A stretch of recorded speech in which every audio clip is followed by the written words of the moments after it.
Most people don't know this, but we have 4 branches of government.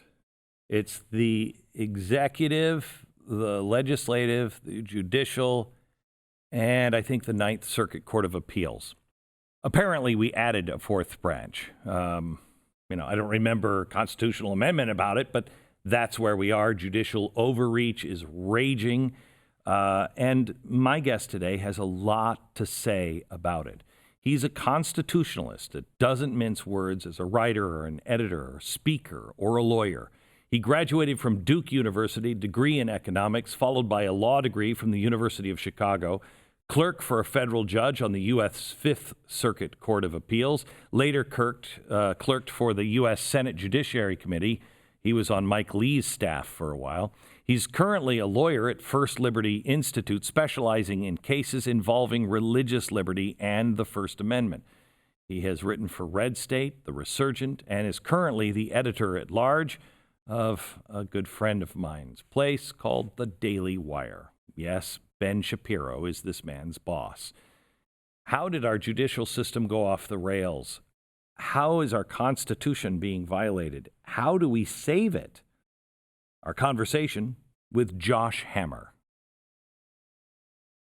Okay, we want to quickly thank our sponsor. It's Patriot Penguin greeting cards. If you're sick and tired of overpriced greeting cards that don't really say anything like what you want to say, this is the place for you. For years, Americans have been stuck in the greeting card section, reading sappy fake messages that are, pretty weak, especially when it comes to actually saying something about today's society. They were all written by Beto's speechwriter. Those days are over thanks to Patriot Penguin, the first and only greeting card company for conservatives with a bigly sense of humor. From birthdays to the holidays, Patriot Penguin has a huge selections of cards that will trigger your snowflake friends and relatives, plus remind you that there are a lot of like-minded people around you that are totally winning. All their cards are designed and printed right here in the good old USA. They ship for free. So important.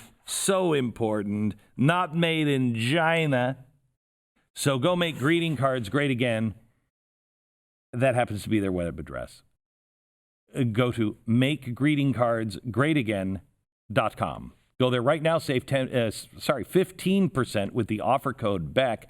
Remember, you have to place your order by December 15th to guarantee arrival before Christmas. Make your giving of greeting cards great again with Patriot Penguin. That's makegreetingcardsgreatagain.com. Makegreetingcardsgreatagain.com. Offer code Beck.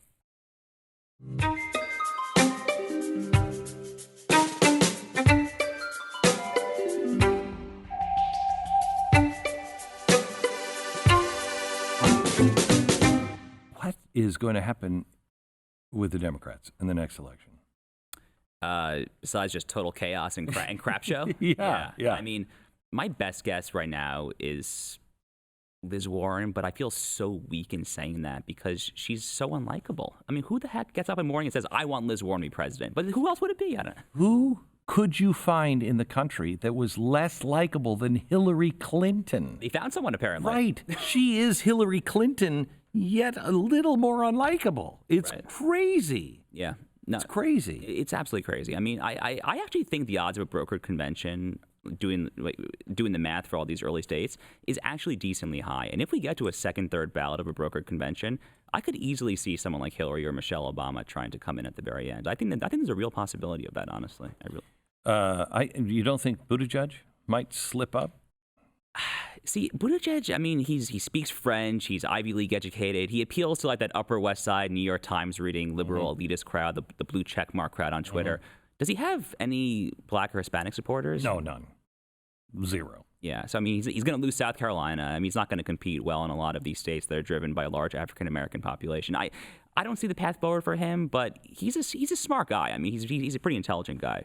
Can't fault him on that. They've got to find somebody that can not look as extreme, even though strangely, communism has gone up in the polling 8 points in the last 12 months with millennials.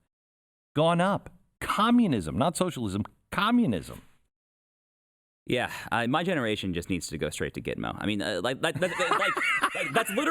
is literally the only solution here. Take your freaking avocado toast and your pumpkin spice and just get out of the country. I mean, literally, socialism is one thing, okay? Everyone kind of flirts with their little socialist phase in college, you know, like they smoke their dope and like utopianism, kumbaya, whatever.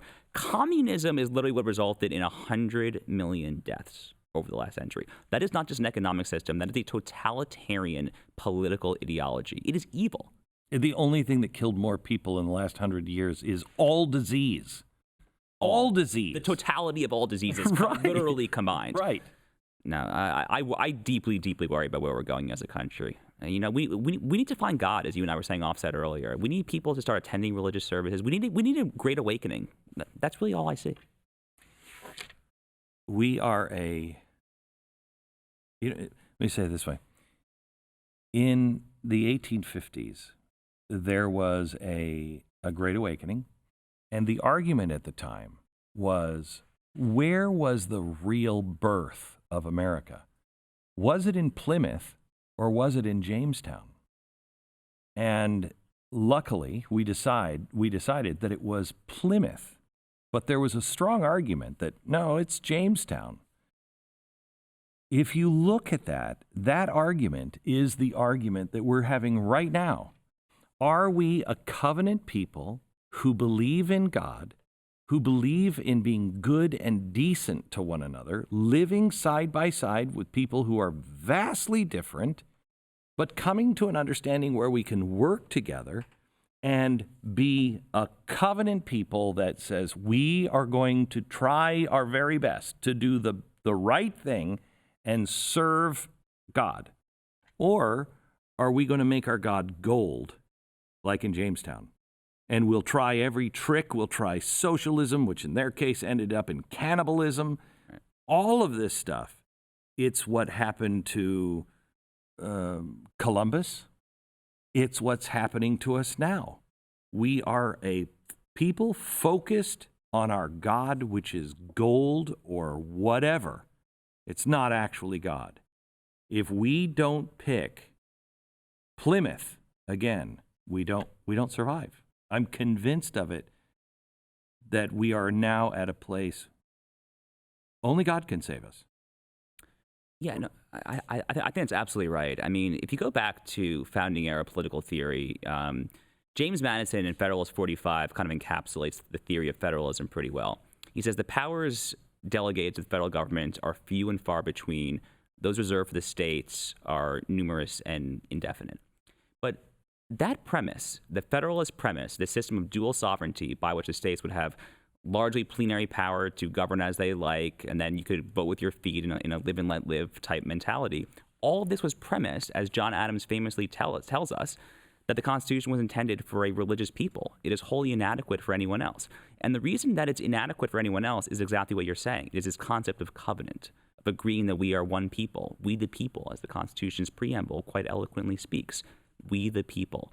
Not we the individuals, not we the global citizenry, we a concrete people. We have this. We need a sense of kinship with one another. We need a sense of solidarity. We are the most diverse group of people ever to be collected or assemble, ever in the history of the world. No country is even close to the diversity of the United States. But we came here for a reason. No matter where you came from, you came here for a reason.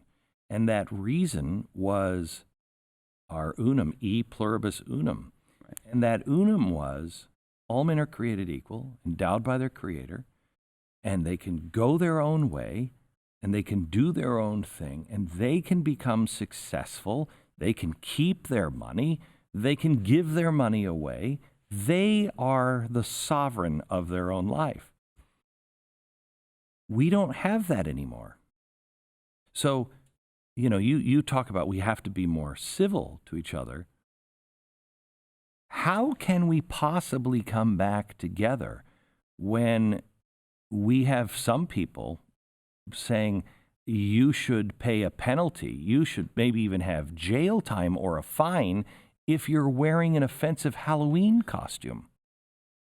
We have people who, I can't find any common ground with someone who believes that the state, large S, should control everything. Right. Right. Yeah, I mean, maybe it's a chicken or the egg question. I mean, the way I formulated it just now was I said that the entire concept of federalism was premised on religiosity and on God. But maybe we should try to just rediscover federalism as a way to rediscovering God again. Maybe we need federalism. Maybe we need local control. We need to be able to vote with our feet and live as self-governing peoples as we choose according to the dictates of our own consciences, as our own local elected officials are going to dictate policy for us.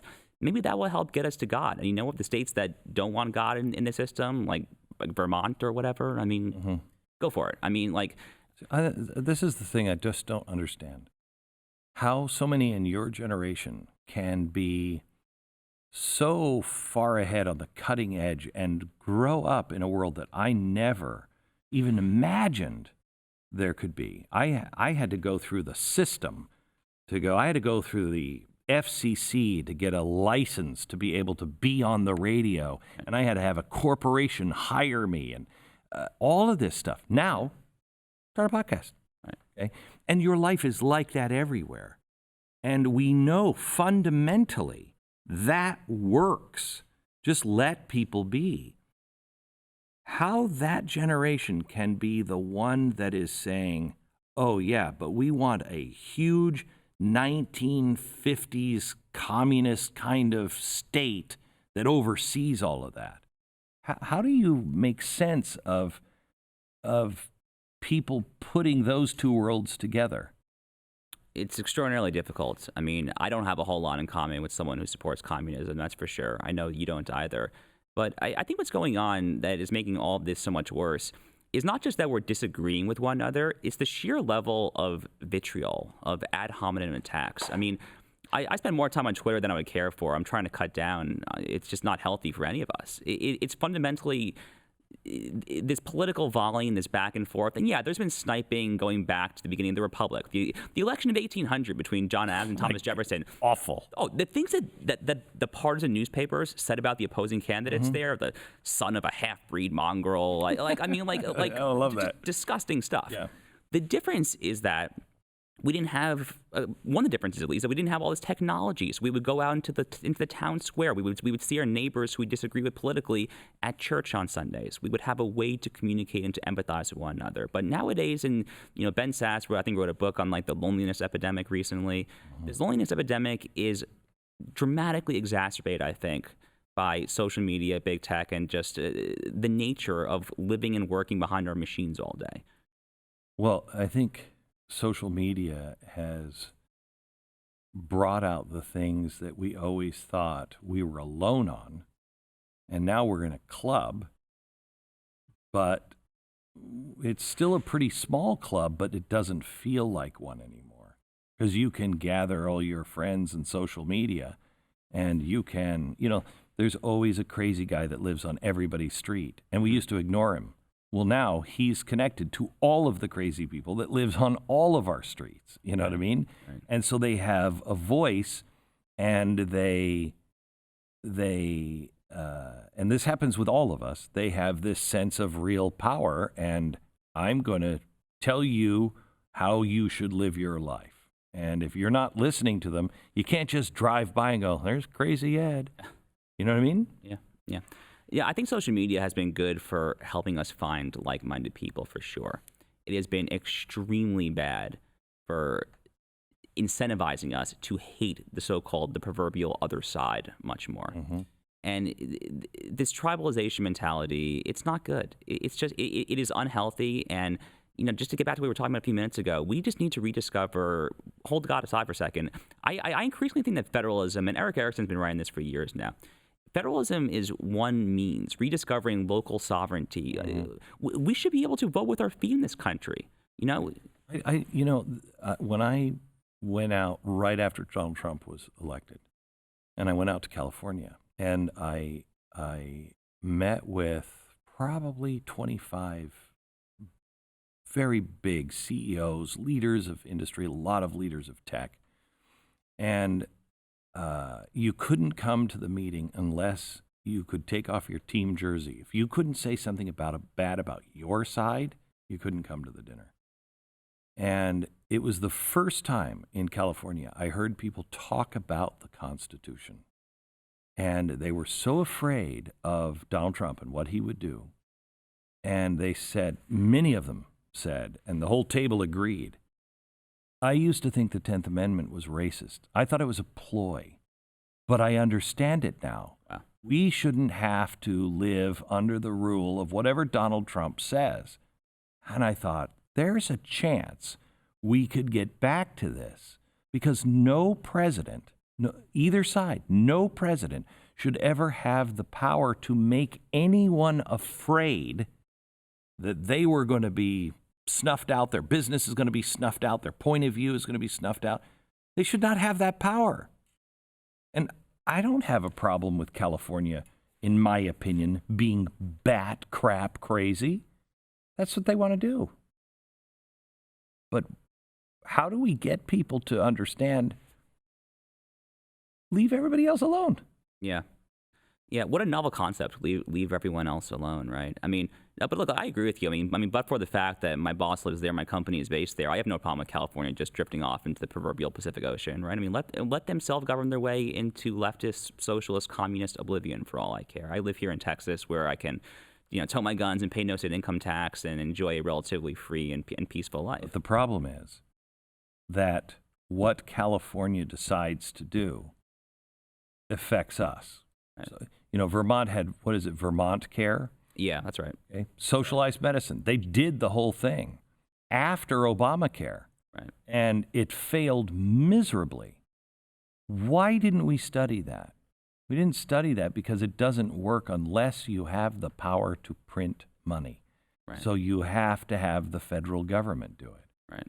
And everything is pushed up to the federal level. And even the mistakes of California, we will pay for. Yeah, no, I mean, this is true. It's also somewhat of a dangerous argument, though, because the gun control folks in Chicago always talk about how it's actually the guns in Wisconsin and in Indiana that are always flowing through. So I think we need to be a little careful about this concept of externalities, but it is a real concept. I mean, externalities are real. So no, I don't mean, no, hang on just a second. For instance, California being an illegal haven, that affects the borders and affects Arizona and Utah and everybody else. I'm not talking about that. I'm talking about money. Oh, I see. Okay. I'm talking about when they collapse, we're going to bail them out. And we'll be forced to. It is taxation without representation. Right. I'm going to be forced to pay for stuff that I knew was crazy. Right.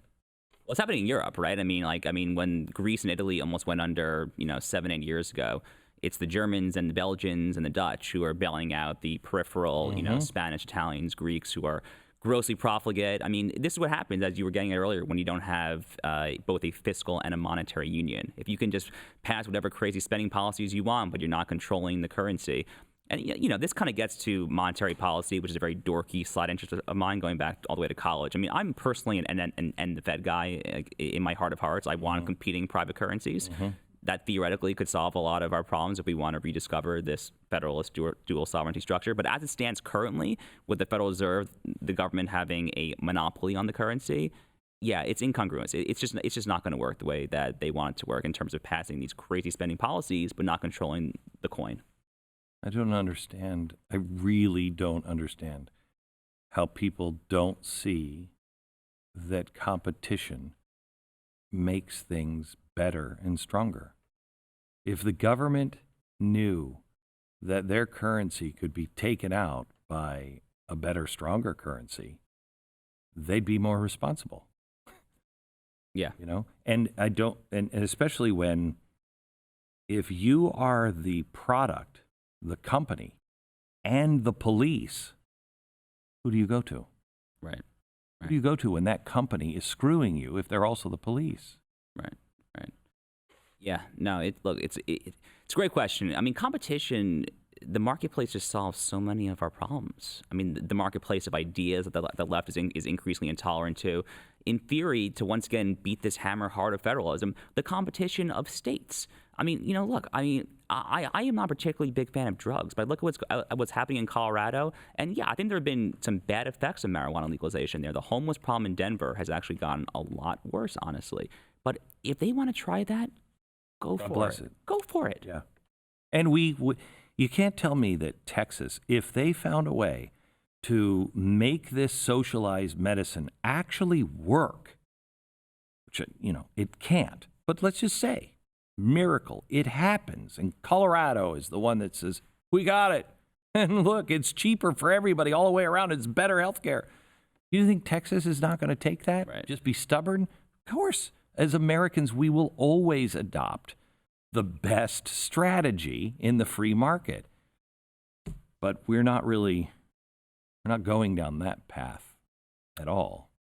No, we're not. And, I think back to 2012, actually. So many people criticized Mitt Romney for signing Romney Care in Massachusetts and then, the model for Obamacare. All Mitt Romney had to say was, I was governor. It was my plenary authority. I thought this was the best program for my state. I don't want to nationalize it. I can't believe, in retrospect, he never said that.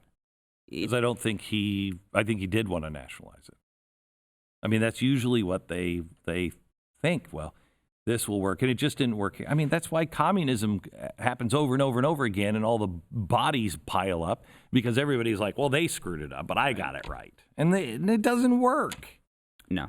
Communism has worked precisely 0 times in the history of times that has ever been implemented.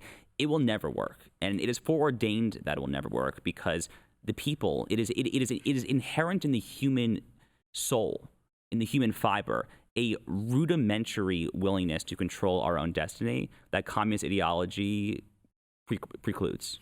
Okay, so how do you fix a country that its history has been stolen from it, doesn't understand its history, doesn't understand its place in the world, doesn't appreciate what it even has, it just wants more and more and more. The culture is rotten to the core. There is no virtue. I mean, look at the leaders of our country. The leaders, we're a representative government. They represent us. We don't care. We just put that thief in charge. A constitution that means nothing anymore. I mean, I can't think of any of the amendments in the Bill of Rights that's not violated on a daily basis. How do you pull that back together? Yeah. Wow. $1 million question, right? I mean, my mom's an elementary school teacher, so I think about education policy a lot. That has to be a logical place to start, right? I mean, I've been beating the school choice drum for a very long time now. I mean, talk about ending monopolies. I mean, ending the public sector's de facto monopoly on education, incentivizing competing private schools, many of which will be religious, many of which will be secular, but perhaps a strongly secular, perhaps a Hillsdale College-esque emphasis on the great books, on going back to Aristotle and all the Greeks and the Romans. I mean, this is what it has to look like. We need to learn civics again. We need a better education system that is not going to be synonymous with leftist indoctrination. Well, you can't have a free nation and a government-run education system, right? Because you can't teach, question the government. Watch them like a hawk, as Washington said. They're a fire. When you control them, it's fine. If they get out of control and control you, it'll burn everything down. How do you expect a government-run institution to really instill the rights that come from God? It goes against any kind of common sense, doesn't it? Not only does it go against common sense, but it's been erroneously interpreted by the Supreme Court as being unconstitutional. You're not even allowed to talk about God in public schools, according to these ridiculous First Amendment rulings. So not only is it illogical, but it is literally unconstitutional, as the court has told us. So are we getting better? Because I've just talked to some people, your home of First Liberty. I'm being told that we're in a better place that we have been in since maybe Lincoln's time on religious liberty. Some of the rulings that have come down. I mean, yes and no. I mean, the Bladensburg Cross case last term was a good. It was a good victory for our firm, First Liberty. It was a narrow victory. It wasn't a complete overturning of the so-called Lemon test, which is the controlling legal test. So it was a narrow victory, but from the law firm's perspective, from our perspective, a victory nonetheless. But, I look what happened yesterday at Senate Judiciary Committee confirmation hearing for Lawrence Van Dyke, this Ninth Circuit nominee, who former Solicitor General of both Nevada and Montana, Harvard Law Review, brilliant attorney, who broke down in tears during his confirmation hearing because the American Bar Association had erroneously and maliciously fabricated this outright lie that he was hostile to the LGBT community. And why did they say that? Because of his pro bono hours working with First Liberty and religious liberty groups. So we have very powerful institutional actors, the American Bar Association, the ABA being one of them, that are trying to delegitimize religious liberty and paint it all as just the idiosyncratic province of bigotry and hostility. And that is very, very pernicious. That is dangerous territory right there. You don't have anything. If you don't have the First Amendment, you have nothing. You lose the right to worship and live your life as God dictates to each of us. Do you have anything? Do you have any right? Do you have any power after that one? No, you have nothing. I mean, the reason why our firm, First Liberty, is called First Liberty is because it is the religion clauses are literally the first liberties enshrined in the First Amendment. It is literally you open the Constitution to the First Amendment; it's the first one there.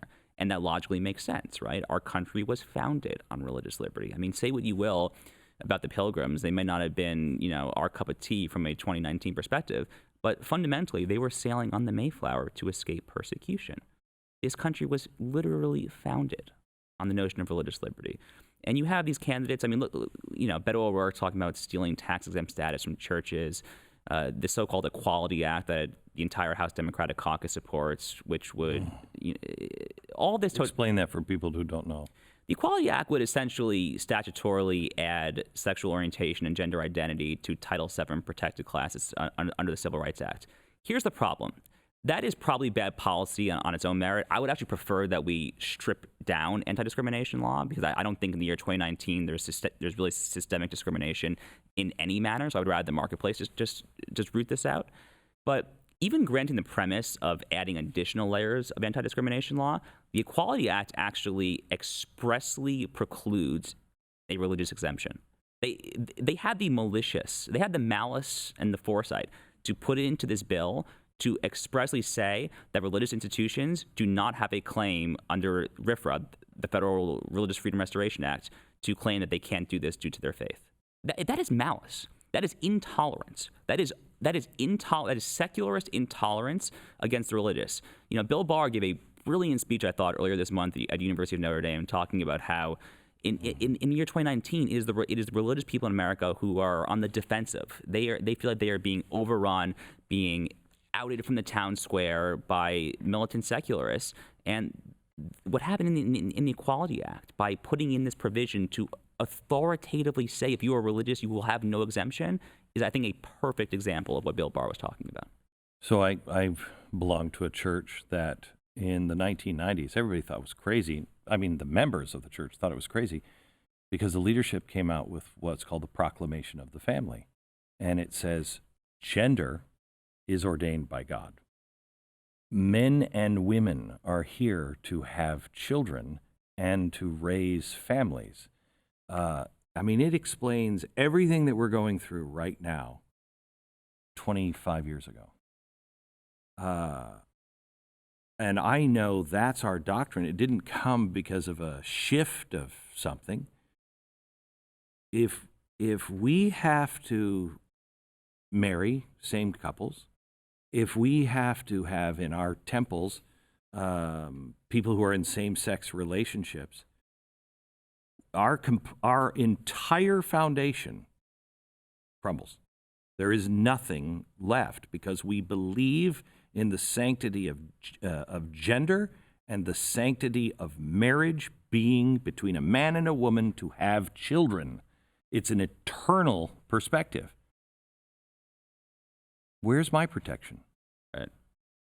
Right. No, that's exactly right. You know, I think back to Lawrence versus Texas, the 2003 Supreme Court case that overturned Texas's statutory banning of homosexual sodomy, effectively constitutionalizing sodomy across the country.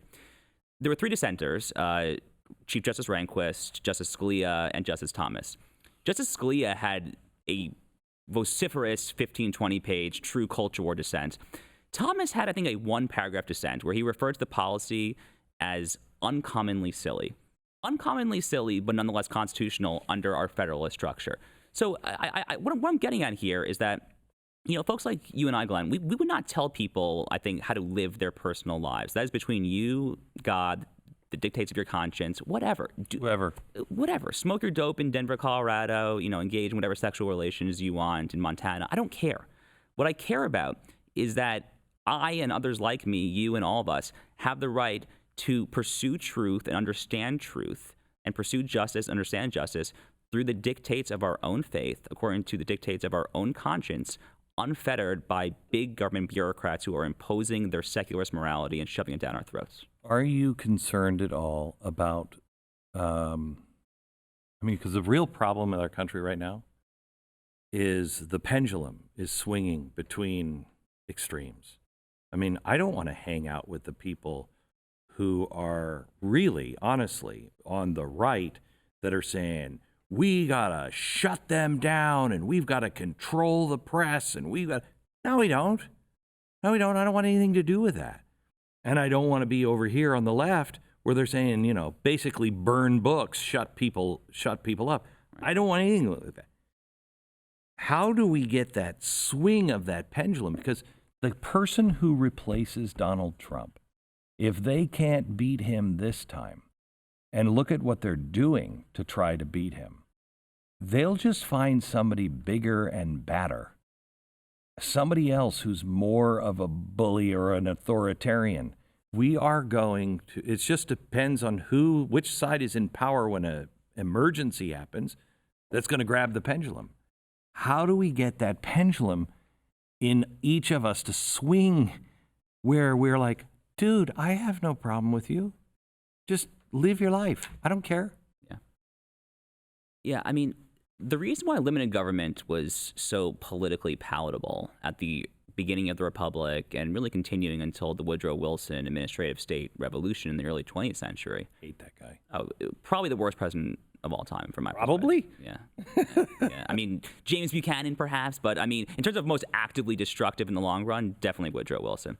But the reason why limited government was politically palatable to generation upon generation of Americans for the first 120, 130 years was because we had a robust, thriving civil society. It was because we had churches, we had synagogues, we had private institutions that we could look to inform and imbue us with morals and virtue and conduct. How do you respond to people who say, yeah, and you guys took it and you shunned us, you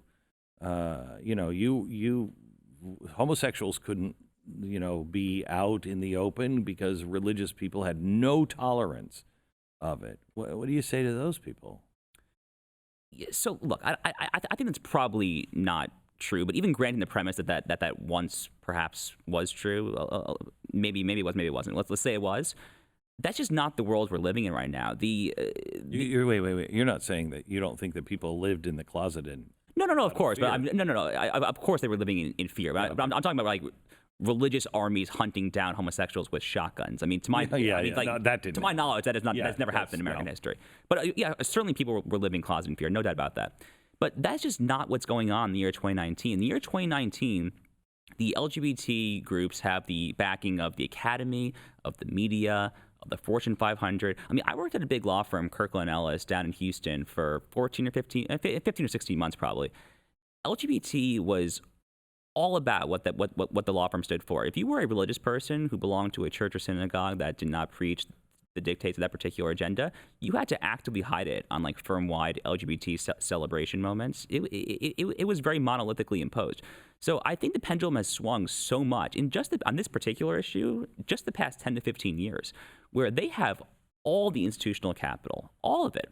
And it is fundamentally the religious people who are feeling on the defensive. And I go back to that Equality Act inclusion of saying that if you are religious, you cannot claim an exemption under RFRA.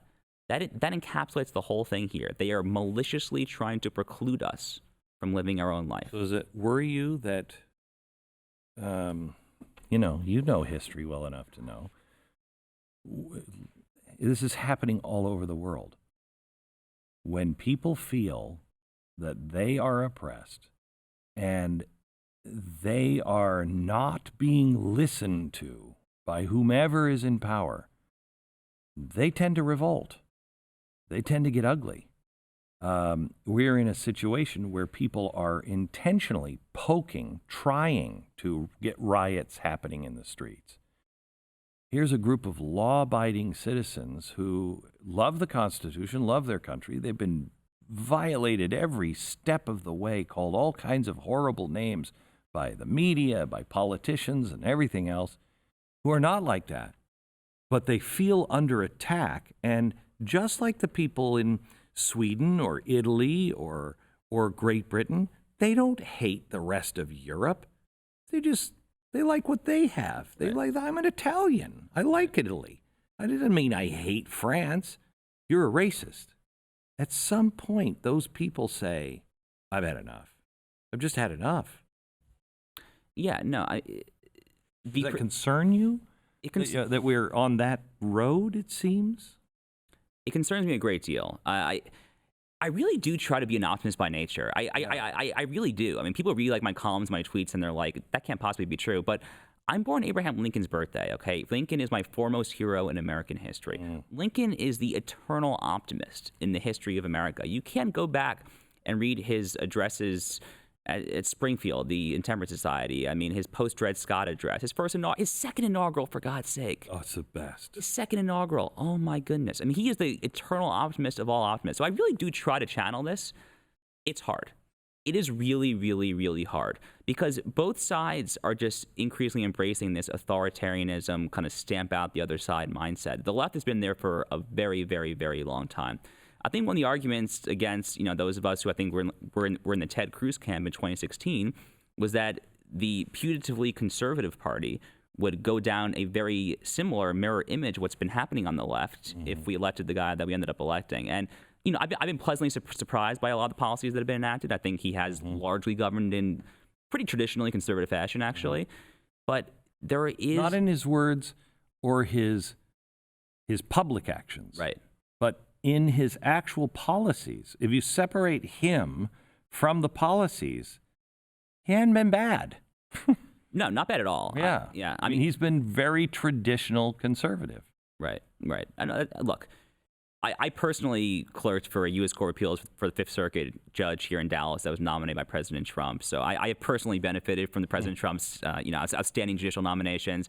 Obviously, we've gotten some tax cuts. The DOJ seems very attuned to our core religious liberty issues. They're very closely attuned to that. Immigration, he really I think could have done a lot more. But he's overall been pretty good. But the problem is just rhetorically, just in the broader realm of public discourse, the ideas that are kind of percolating in the interstices of society just are embracing this kind of authoritarian ideal. And I really do worry about that. The momentum on both sides seems to be in the same ultimate direction of funneling towards greater state power, oftentimes of anti-federalism, of pro-national government, anti-state power. No one on the right talks about federalism anymore. I mean, I mean, Mike Lee still does. Bless Mike Lee's heart. I don't know how that guy's still standing. Oh my God, yeah. I mean, I worked for him my first year of law school summer as a Senate Judiciary Committee law clerk. I mean, he's great. Wonderful man, a humble public servant. I think the world of Mike, but. We need more people who talk about federalism. No one on the right even talks about this anymore. It's crazy. So let's talk about the Supreme Court a bit. I think we got one good guy, maybe. I don't know where the second Supreme Court nominee even came from. And I worry about, we had a list, and that the Oval Office seems to go, where did I put that list? Oh, well. And I'm concerned that because the world is going towards more fascistic or autocratic sort of rule, that if we as conservatives are not very clear in this next election, where's that list?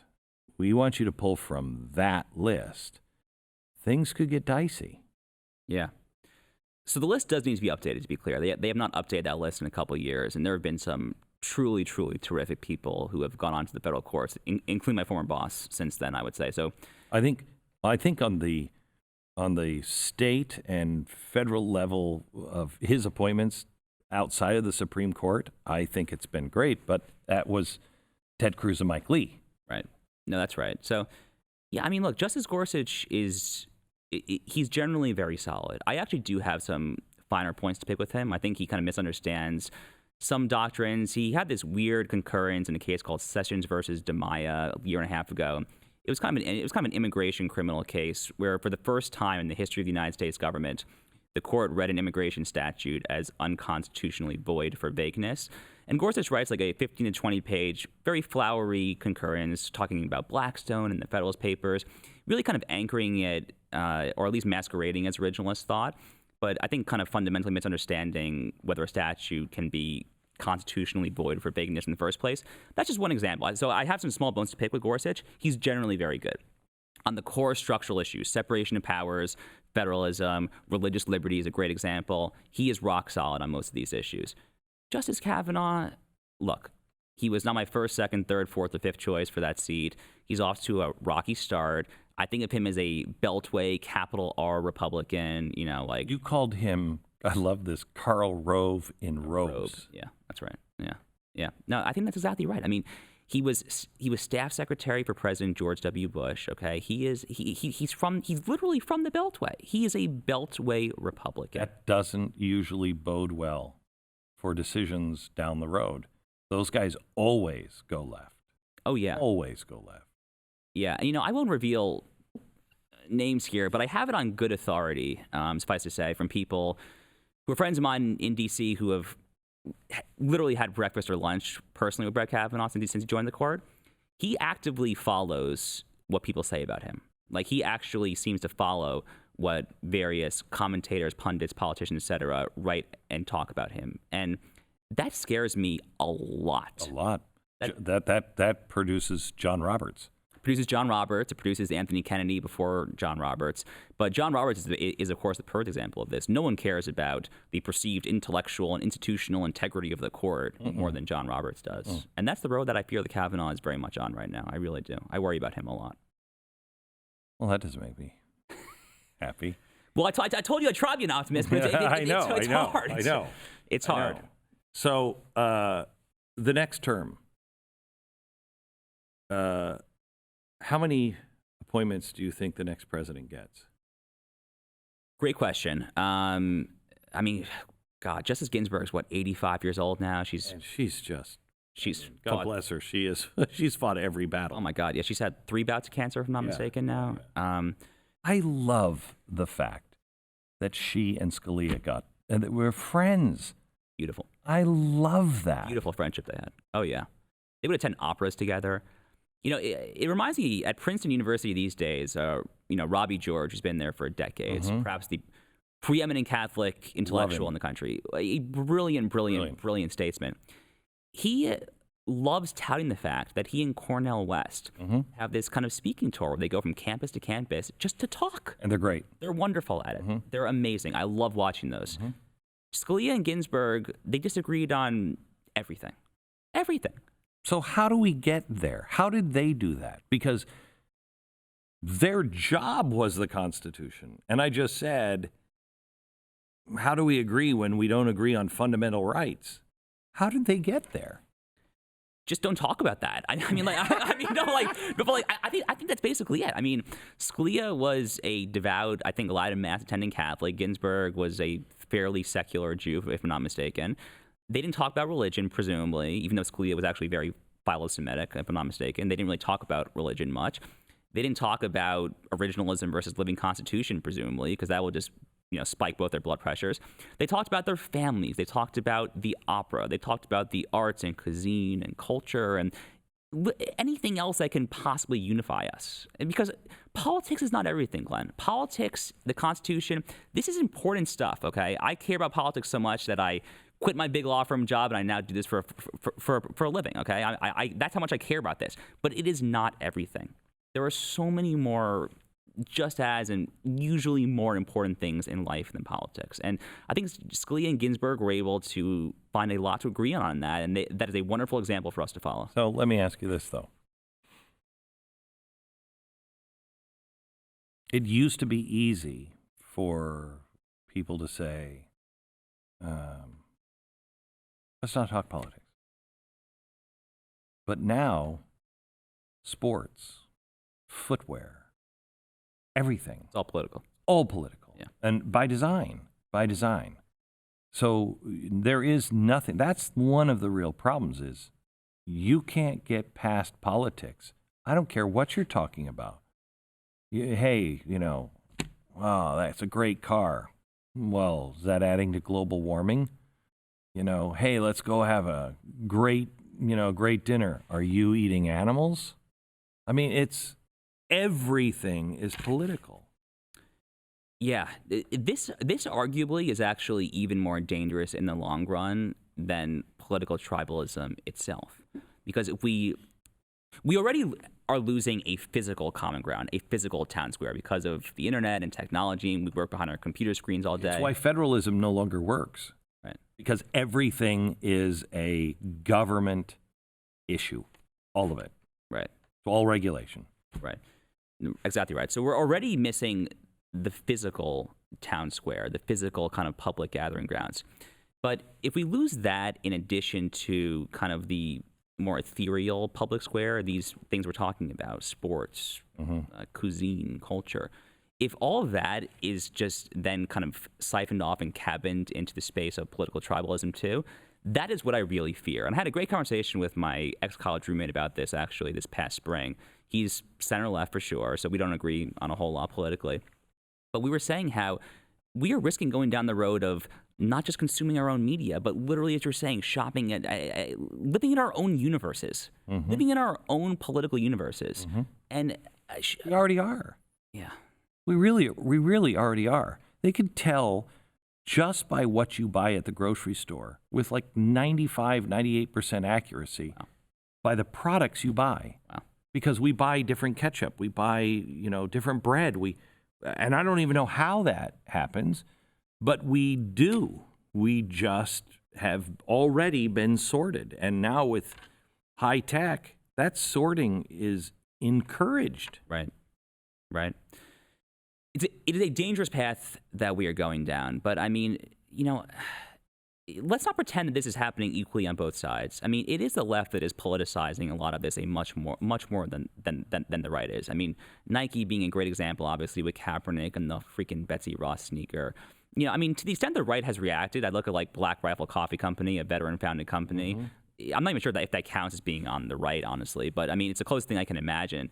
This is increasingly happening on the left. I mean, people like Taylor Swift, who once conscientiously avoided politics. Taylor Swift used to never, ever, ever get involved with this. It's only over the past 3 years that she has become a pretty overt partisan Democrat. And I suspect it's because she's just gotten so much pressure to conform or to essentially be, proverbially excommunicated from the space of what it means to be a good musician. Which gives you so much respect for people like Dave Chappelle and Kanye West. I mean, I was never a fan of Kanye West. I'm a fan of Kanye West. Yeah. I think that guy is, I don't know if he's I don't know him. I don't follow him. I don't listen to his music. So I don't know. Yeah. But I am a fan of anyone who has courage to put it all on the line and just take a beating to the head over and over again. He had no reason. He was a genius. No matter what he did, he was a genius. Now he's Kanye West to half of the country. Not a good business move by any stretch of the imagination. Brave. Extremely. Same with Dave Chappelle. Yeah, raise your hand if you saw 5 years ago that Kanye West would become a MAGA hat wearing Christian living on a ranch. Insane. I think he's literally living on a ranch these days. I'm not positive about that, but Well, he lives in Calabasas still. Oh, he does? Yeah, Okay. and he's got a big. estate. Calabasas has horses. Got and it. things Okay. like that, yeah. Got it. Okay. So not quite right, but close. But close. Yeah. But yeah, no. But it's crazy that we as a society feel compelled to say, like, good job, bravery for free thought, for thinking according to yourself. It's just profoundly sad. It's amazing to me that his message isn't more universal. I mean, it is the American message. Yep. I don't have to vote like you. I don't have to live like you. I don't have to think like you. And you don't have to think like me. Let's leave each other alone. That's controversial. Yeah, it's crazy. I mean, I'm only 30 years old, but I feel like I've heard dozens, maybe hundreds of times the question, how can the Republican Party reach out better to the black community? And I always kind of wince when I hear that question because there is no black community. There are black Americans. There are black individuals, the same way that there are Asian individuals, Jewish individuals, etc. There are no monolithic groups. I hate the idea that these parties reach out to groups, and the reason why I think Republicans are so bad at some things is because they believe in the individual, and I'm not talking about the progressive Republicans, but the constitutionalists. They believe in the power of the individual. Join me. Don't join me. I don't care. Right. You know what I mean? And so it's not a collective mentality, which is hard when it comes to organizing for the collective. It just goes against what we believe, I think. No? No, I completely agree with that. I think collectivization or collectivism is fundamentally at odds with the American way of life. Our constitutional structure is not secured. It is not in place to tell the citizenry what to do for a living, how to treat their neighbors, how to treat their family, or how to basically engage in the fundamental day-to-day acts that a person goes through. We are supposed to arrive at these conclusions on our own. And that's why, to go back to the communist statistic, like 8% more communists, my generation over the past decade or the time frame was, not only is that scary in terms of physical safety because 100 million people, again, have died from communism, but just to tie this all together, nothing could be more fundamentally at odds with what America is itself. Nothing is more indicative of the fact that we have lost any semblance of what this country stands for, of civics, of the Declaration of Independence, of any of this, than totalitarianism being bipartisanly on the rise. Mm-hmm. I literally lose sleep over this. And I think education is where it has to start. I can't think of where else it possibly could start. It's not going to come from the top down. It's got to come. It's got to come from the home. It's got to come from the home.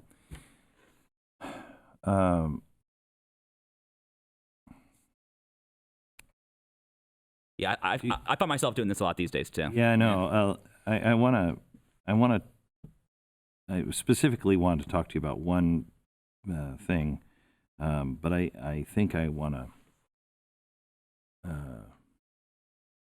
Well, let's just start with tech, and then we'll go back. I think the only time that I agree with people who say the founders never saw this. They didn't see machine guns. They didn't see airplanes. They didn't see going to the moon. But they had enough vision to boil it down to the principles that cover all of those things, right? What is it in the principles that covers corporations becoming bigger, more powerful, and more frightening than the federal government? Our Constitution is made for the government. Conservatives, we all say, I don't want to regulate that company. I don't want to do these things. But I think they are quickly becoming much more powerful than the government. And they don't have to worry about rights. They don't have to. They can cut you. The public square is online. You're cut out. You don't have a voice. What is it that our founders did or had as a tool or saw that could help us on this? Is there anything? I'm not sure there's anything in the constitutional fabric itself that directly addresses this. And this is no doubt a huge, huge, huge challenge. I was at Yoram Hazony's National Conservatism Conference in D.C. this summer when Tucker Carlson went on stage and said that these private corporations are now a bigger threat to your liberty than the government. That may or may not be true, okay? I think people can probably disagree on that. I'm not sure I would go quite that far, to be honest with you. But the point stands. And I'm not sure that we have constitutional tools at our disposal to address this. We do have legal tools. There are an assortment of legal tools. I am not a big proponent of antitrust in particular. I do not look fondly upon the days of Teddy Roosevelt trust busting. Mm-hmm. I think some Republicans I'm not either. do, but that's not me.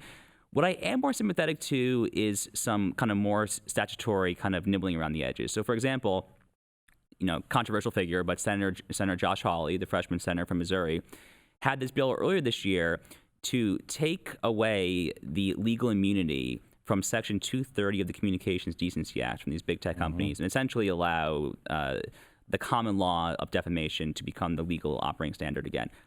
That to me makes a lot of sense. Okay, I think there are ways to nibble around the edges here to try and toe these companies in line, but I'm pretty averse to Teddy Roosevelt trust busting. Yeah, so am I. But what are the tools? For instance, why has nobody proposed, or have they, and they just went nowhere? Why can't we say my information belongs to me, and if I want to sell it to Facebook, okay. But you can't collect it on me unless I say okay, and you're going to pay me for that. When products are free, you're the product. And we've exchanged this. But now when we start to see, oh, wait a minute, hang on. That information is extraordinarily valuable, and I'm not comfortable with them having it. How can we claw back our personal rights and information? Because that stops a lot of the things that are concerning. Yeah, so I was a little too young to experience this, but I think in the early days of kind of the cell phone era, there was a mass consumer protection group, and correct me if I'm wrong on this, that essentially reached an agreement with cell phone providers such that you could transport your cell phone number if you switch providers. Yes. Mm-hmm. That is the blueprint here. I think that is the exact blueprint for what we should be doing with these tech companies. We should have some sort of mechanism to personalize our own data. And much like a health savings account, you can take that from one health insurance provider or et cetera. It stays with you. That should be the paradigm, the example for going on in the technology space. Our data, we can contract it, we can farm it out to Facebook if we want to interact with our friends on Facebook or whatever social medium you choose to engage in. But there has to be a way, and I think the cell phone blueprint is the best legal example that I've seen to be able to take this in somewhat concrete fashion and then just take it to platform, no matter what sprouts up. That is Hawley might have had a bill on this. It might have been where I saw it, but or maybe I just read it somewhere. But the cell phone number example is the best thing that I've seen to possibly analogize to, I think, what you're getting at. Last question.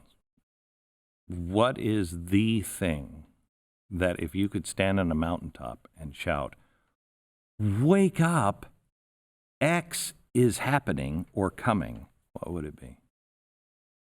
Oh boy. So you only get one. Only get one, yeah. So just to tie it all together, Glenn, our Constitution is the most enduring political charter in the history of Western civilization. Now, federalism was a very, very, very unique American addition to Western politics, okay? Separation of powers was basically directly borrowed from Montesquieu, the French thinker, but federalism was very unique. But the totality of all this, the notion of enduring a physical constitution in contradistinction to England, which was just and remains a non-written oral constitution, to physically codify this and write this down, and then to have the foresight, to have we the people, of which the Constitution's preamble speaks, be the ultimate sovereigns, to have we the people be the sovereigns, and then to allow us to form our own destinies within our own federalist dual sovereignty structures, according to the dictates of our own whims, our own conscience, our own local accountable elected officials. This is a beautiful, beautiful, beautiful political system. There's been no greater political system that's ever been devised. And we are ungrateful is what we currently are. We have lost any sense of appreciation or gratitude in kind of a Edmund Burkean sense for what has come before us. And I think the best path forward, and conservatives have been beating this drum for decades because it's true, the best path forward is to just be grateful again, to appreciate this wonderful, vibrant, rich political, legal tradition that's been bequeathed us by our forebears. And I would just encourage people, if I'm staying on a mountaintop, yelling across the country, take out your pocket constitution, go online, access it wherever you were, just read the damn thing. It takes literally 30 minutes to read. It is a short document, but there is so much wisdom embodied in that short document. And we are just sticking our proverbial middle fingers at the founding generation, but they knew so much more that we just fundamentally do not know. Constitution better than the Declaration of Independence? No. Abraham Lincoln famously, I think the way he formulated it, right, was that the Constitution was the frame of silver around the apple of gold. That is the Declaration. Yeah. So the Declaration over the Constitution for sure, but they're both important. Right. Well, progressive. Woodrow Wilson. Back to him. He hated the Declaration. Said there was nothing to it that had anything to do with our day. It was a document stuck in the past, and I look at it as our mission statement, and there's no greater. When we hit that, all right, then let's go look for another mission statement, grander. But there is no grander mission statement than that. I can't think of anything that if I got together with a group of people and said, we're going to start a movement, and we're going to change the world, and we want the world to be a happy, healthy, loving place that guarantees everybody can do whatever they want, but we still have parameters and guardrails, but you're free. I would present the Declaration of Independence. That is our mission statement. Yeah, I did a recent online course through the Tikva Fund, a Jewish kind of intellectual right of center group. And it was taught by Meir Soloveichik, who's a pretty prominent Orthodox rabbi in New York City, a politically conservative guy, brilliant, PhD, etc. The way he formulates it is that the Constitution is a contract, but then to tie it back to what you were saying at the beginning of our conversation, the Declaration is a covenant. The Declaration is what embodies the covenantal relationship of the entire American people. And Lincoln, who was a pious figure, completely understood this. He completely understood that the way that the country was currently being run, including the abhorrent Dred Scott case, of course, of 1857, Roger Taney's worst ever decision as Chief Justice, it was fundamentally at odds with the incipient covenantal nature of America. And he fought a very bloody war, a very, very bloody and tragic war. But in so doing, he redeemed the promises of the Declaration of Independence. He ensured the longevity, and I would hope, perhaps permanence, if we can keep it, of our covenant. And what's interesting, though, is that it actually, even after the war, or during and after the war, I should say, it took constitutional amendments, the 13th, 14th, and 15th Amendments, to actually do it. So, I was talking to law school earlier this week, and this leftist law professor was commenting after my talk saying, the framers were like these old white slaveholders, like garbage arguments. My basic response to these people is, it literally took the Article 5 amendment process that the framers had the intellectual humility and the foresight to include in our governing charter to ultimately eradicate all the things that you're complaining about. They literally used the amendment process to pass the 13th, 14th, and 15th Amendments. But I digress. The Declaration is our covenant. It is beautiful. No one understood it like Lincoln. No one hated it, as you say, more like Woodrow Wilson. But if I'm shouting from the mountaintops, I am preaching constitutional structure. I'm preaching separation of powers and federalism because we need to get back to that, or else I think we're in really bad shape. Thank you. You got it.